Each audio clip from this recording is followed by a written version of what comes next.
चाहिँ हाम्रो बिक्री हुनलाई रेडी हुँदै गरेको बङ्गुरहरू अब 2 हप्तापछि जान्छ। 2 हप्तापछि बिक्री हुँदैछ यो बङ्गुर। यात्राहरू छ।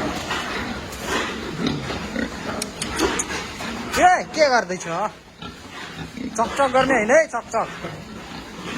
भाडा कोट्याउने, पानीको डब्बा भत्काउने काम गर्ने बुझ्यो?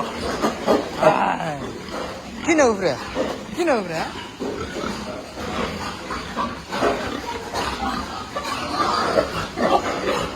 2 हप्तापछि हाम्रो बिक्री हुने बङ्गुरहरू यत्र छ।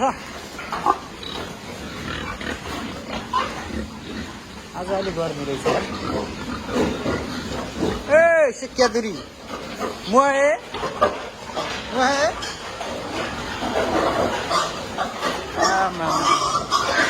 रमाको हेर।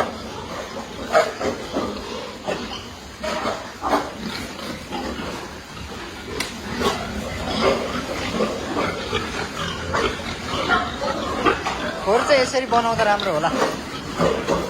मुनि स्ल्याब छ नि, यो स्ल्याब योबाट चाहिँ यसको मलमूत्रहरू चाहिँ सबै तल झर्छ अनि यस्तो सफा हुन्छ क्या बङ्गुरहरू। यो स्ल्याब किन्न पाउँछ। यो स्ल्याबलाई चाहिँ ढ्याक्क राखेपछि यसरी चारोको भाडा राखिदिने अनि यसरी गरेपछि यसको मलमूत्र चाहिँ सबै तल झर्छ अनि यस्तो सफा देखिन्छ क्या। कति सफा छ हेर्नुहोस् त।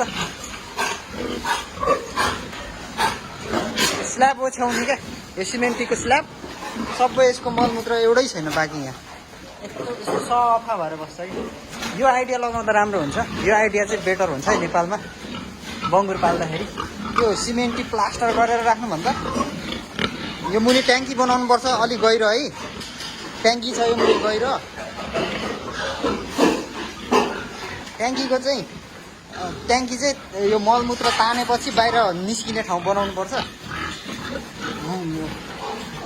खोल्ने मार्ने बनाउनुपर्छ ट्याङ्की मुनि। यसरी स्ल्याब राख्यो भने चाहिँ राम्रो हुन्छ है। तपाईँहरूलाई सानो टिप्स। ल यत्रो धेरै बङ्गुर छ यहाँ। यस्तो यो एउटा बोकमा यस्तो यो यहाँदेखि यतिमा 22वटा बङ्गुर छ। यहाँ 12-14वटा छ। 22-14 कति हुन्छ अब आफै हिसाब गर्नु।